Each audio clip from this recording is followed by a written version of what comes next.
for those that might not like Biden, but they see it as this guy is much worse than like a corporate Democrat, why do you think, not that you're voting for Trump, but why do you think, no, they're missing it? If we keep doing this lesser of two evils, we're going to be back here in 4 years, in 8 years, basically being told again, you have to vote the lesser of two evils. Yeah, well, falling in line repeatedly has kept leading to this kind of moment where we're up against some, it's always monster versus monster. Well, myself, I'm going to support Bernie Sanders as a write-in in November 3rd. I mean, that's all I can really say about it, other than, never Biden, never Trump.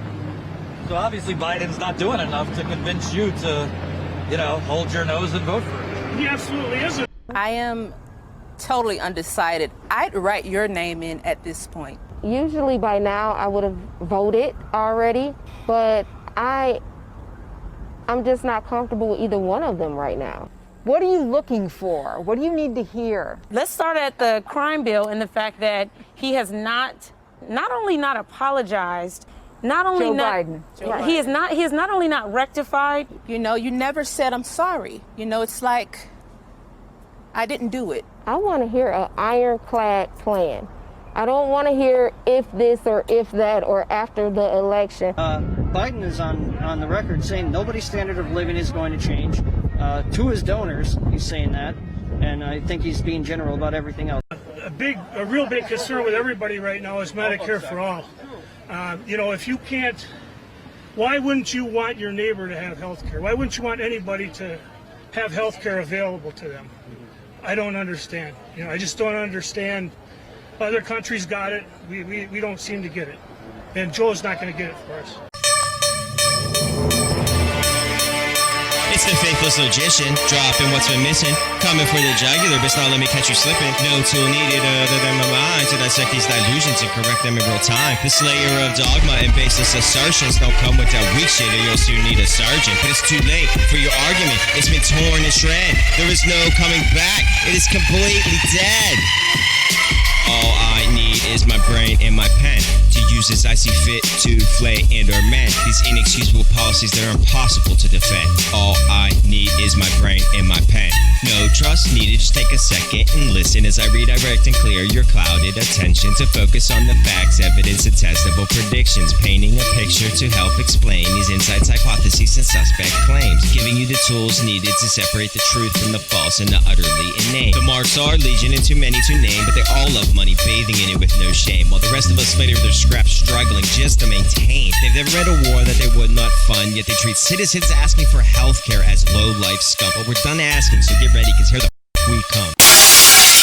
I realize that a lot of people just want to, quote, get back to normal and go back to ignoring politics altogether. But not only is that exactly how we got here in the first place, contrary to popular belief, things were not peachy keen prior to 2017. Sure, certain stocks were skyrocketing and GDP was pretty high, but solely using these to gauge the well-being of a society would be like judging your friends based on how much and how quickly they eat and shit. The fact is, the situation was so dire in 2016 that the people were desperate enough to take a chance on a blatantly bigoted political novice because he was able to tap into the people's righteous anger and con just enough into thinking he would be the one to finally dismantle the system which had so thoroughly failed so many. A system that saw 80% of its workers living paycheck to paycheck before Trump, let alone the pandemic. And not just low-wage earners either. Nearly a third of those making over $50,000 a year also admitted to struggling from week to week. This sick system is perfectly fine with 50% of the workforce making $30,000 or less per year, with 40% of the populace unable to afford a $400 emergency, with paying twice as much for medical care that doesn't even cover everyone and typically results in worse health outcomes than the rest of the developed world. But if we play our cards right, then maybe one day we can be one of the lucky three 3 individuals, Jeff Bezos, Bill Gates, and Warren Buffett, who hoard away more wealth than the bottom 50% of the country combined. The truth is, except for the extremely wealthy, our corporate co-opted system has had stagnant wage growth for decades, especially when it comes to the compensation for hourly workers, which has all but flatlined. So much so that according to statistics from the Bureau of Economic Analysis, the typical U.S. worker of 2014, after adjusting for inflation, actually earned less than their 1973 counterpart, even though the 2014 worker is 2.5 times more productive. I wonder if this has anything to do with the decimation of the unions in this country. And of course, all of this disproportionately and negatively affects minorities. Incidentally, these are some of the very same reasons that so many people came out to vote for Obama twice in his albeit bullshit message of hope and change. Yet a lot of those very same people had zero qualms about staying home, voting third party, or writing in Senator Sanders in 2016. Why? Because they get it. The people of Flint had one last beacon of hope. We were all invited to this big thing where the President Obama was going to speak to us about the problem.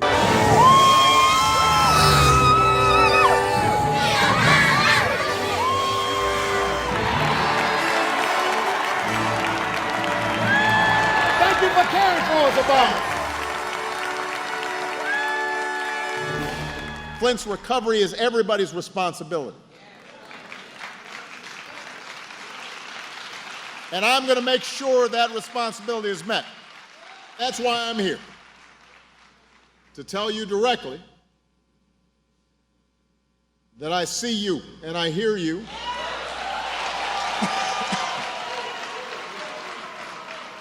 We invest. Can I get some water? Come on up here. I want a glass of water. Get a bottle. Bottle water. I want a glass of water. Everybody settle down. This is a feisty crowd. Thank you. I really did need a glass of water. This is not a stunt. What? He wet his lips. He did not drink it. He didn't sip it. He wet his lips. There was an audible gasp in the audience. People were just like absolutely dejected. Why would you do that? I am sure that somewhere when I was 2 years old, I was taking a chip of paint, tasting it, and I got some lead. Yeah, that's like talking about like, well, I didn't wear a seatbelt and I'm fine. It's like, but there were tons of people that died. Backstage, the president, sitting at the table with the criminal governor, decided to perform his stunt all over again. You know, generally I have not been doing stunts here, but, you know. That's not what I expected. That's what Snyder did. It felt like he minimized like what people are actually going through and struggling with. If you were actually lead poisoned, you would not be president, you would be janitor Barack Obama. We were holding on to hope that he would declare a disaster area. A disaster would give us FEMA, it would give us pipe replacement, get engineers in here. Then we could get Medicare for all the residents of Flint. As soon as he took a drink of the water and said everything's fine, that was that. And look at it, years later, it's still poison. When he came here, it was my president, but when he left, he was not my president. And I know people that stayed home and just said to hell with all of them. And I don't know. I don't know. But I don't know why. I don't know why anybody would have advised him to do that, and I don't know why he would do it. And to the average person, then the Democrats don't look like the people who are going to come to the rescue. Right. Sadly, our corrupted, corroded system is not there to help the people, especially not when they need it most. But instead, it's there to incessantly work to widen the wealth gap, regardless of which political party happens to be in power. And this is by no means a new problem, but rather at least a 40-plus-year-old systemic problem resulting from members of both parties implementing neoliberal economic policies aimed at privatizing gains and socializing losses. One that preys on the racial and bigoted dispositions of certain individuals in order to keep us divided and easier to control. So no, I will not be voting for the person who's been on the wrong side of damn near every major issue his entire career, and is the living embodiment of the systemic problems responsible for spawning the Orange Menace in the first place. I cannot vote for the vice president of the Obama administration, the cabinet of which was hand-picked by Citigroup, that shielded the torturers and war criminals of the Bush administration from prosecution and justice. Opened the Arctic to drilling twice, signed the 2012 NDAA that nullifies habeas corpus, making it legal to indefinitely imprison anyone, even American citizens, without ever bringing charges. Originally implemented the policy of separating children from their families at the border and keeping them in cages. Deported twice as many people as the Trump administration in his first term. Dropped way more bombs than the Bush administration could ever dream of, had a 90% civilian casualty rate for drone attacks according to their own statistics, and took us from 2 wars to 7 despite campaigning on peace, to name but a few of the duo's horrendous highlights. But as for Biden himself, I could spend an entire video on every one of these issues I'm about to quickly highlight, but I'll be as brief and concise as I can in explaining why I and many others cannot support the favored choice of Wall Street, who prefer the more low-key but no less corrupt backer of the notorious regressive bankruptcy bill, which among other horrors made it harder to file for medical bankruptcy, a uniquely American phenomenon, not to mention all the other tax code laws that Biden helped push through as senator from what Orrin Hatch calls the corporate state of Delaware. Senators Biden and Carper have worked tirelessly for years on this legislation. And they've taken some tough votes to get it done, and I admire them for it. You would expect senators from Delaware, which is the corporate state, to do their best to get this bill through, but they did. These and other tax laws have directly led to the skewed system we now see, where billionaire presidents pay less in taxes than your average minimum wage worker. And 60-plus Fortune 500 companies such as Amazon pay absolutely nothing. So, of course, Biden was one of 90 bipartisan senators who voted to undo Glass-Steagall, a pivotal piece of banking regulation, the repeal of which directly led to the 2008 financial crisis. And let's not forget how he's tried to cut Social Security, Medicare, and Medicaid over and over throughout his 40-some-year-long career, though curiously, he's against decreasing the grossly overbloated military budget. Paul Ryan was correct. When he did the tax code, what's the first thing he decided we had to go after? Social Security and Medicare. When I argued that we should freeze federal spending, I meant Social Security as well. I meant Medicare and Medicaid. I meant veterans benefits. I meant every single solitary thing in the government. And I not only tried it once, I tried it twice, I tried it a third time, and I tried it a fourth time. Would you consider looking at those programs? Age of eligibility, absolutely. Cost of living, put it all on the table? The answer is absolutely, you have to. Social Security is not the hard one to solve. Medicare, that is the gorilla in the room. And you've got to put all of it on the table. I will not vote for the man who still vows to veto Medicare for all despite the fact that we are in the middle of a global pandemic, even though it would actually be a much-needed boon to the labor industry. The man who refuses to sign onto a Green New Deal or a fracking ban, despite the fact that we're now facing a worsening climate crisis that has even triggered a completely man-made mass extinction event. The author of the prototype to the Patriot Act, which has turned the U.S. into a real-life dystopian surveillance state. The most emphatic cheerleader of the fallacious claims leading to the illegal Iraq War. The man that's not only against cutting our out-of-control military budget, but is hell-bent on expanding it even further. Which is probably why he's attracting so many disaffected Republicans like Bill Kristol, Steve Schmidt in the Lincoln Project, and other Bush-era neocons who are lining up to be likely members of a Biden administration. Because they believe Trump is not sufficiently hawkish enough and would love to ratchet tensions up with North Korea, Iran, China, and of course, Russia. which makes it no wonder he has the overwhelming support of the intelligence community. But that's far from the only shady group Biden has been associated with over the years. He's proudly worked with segregationists such as James Eastland on busing and other bigoted matters. And he's even given the eulogy for the notorious open white supremacist Strom Thurmond.